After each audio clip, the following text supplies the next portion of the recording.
पुकारा बाबा राउर जगड़े करे फोए फोए जलावा चढ़ाई कैसे लागता रे डरे करे फोए फोए जलावा चढ़ाई कैसे लागता रे डरे करे फोए फोए सावन महीना देख आइल बारे सारा कमयन का बनाइल बारे सावन महीना देख आइल बारे सारा कमयन का बनाइल बारे।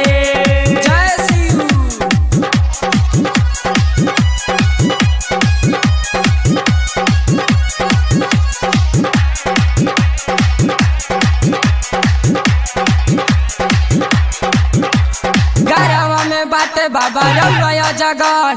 देखिए के डर ताटे हमारो ईमान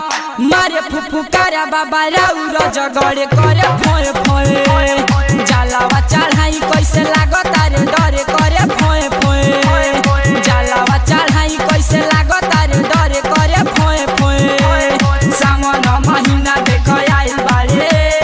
सारा कमयन का बनाइल बारे सावन महीना देख आइल बारे सारा कमरियन का बनाइल बारे। जय शिव मिक्स बाय मन्नत रिकॉर्डिंग स्टूडियो महमदपुर।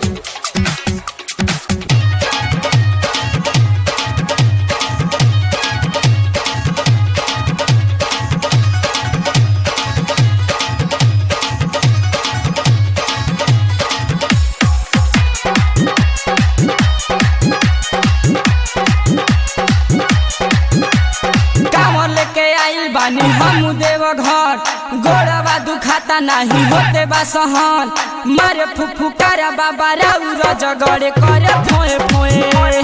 जलावा चढ़ाई कैसे लागता रे डर करे फोए फोए जलावा चढ़ाई कैसे लागता रे डर करे फोए फोए सावन महीना देख आइल बारे सारा कमयन का बनाइल बारे सावन महीना देख आइल बारे सारा कमरियन का बनाइल बारे। जय शिव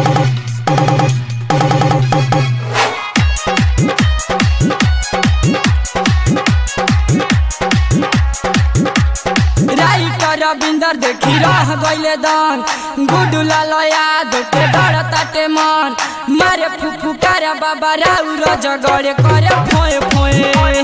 जलावा चढ़ाई कैसे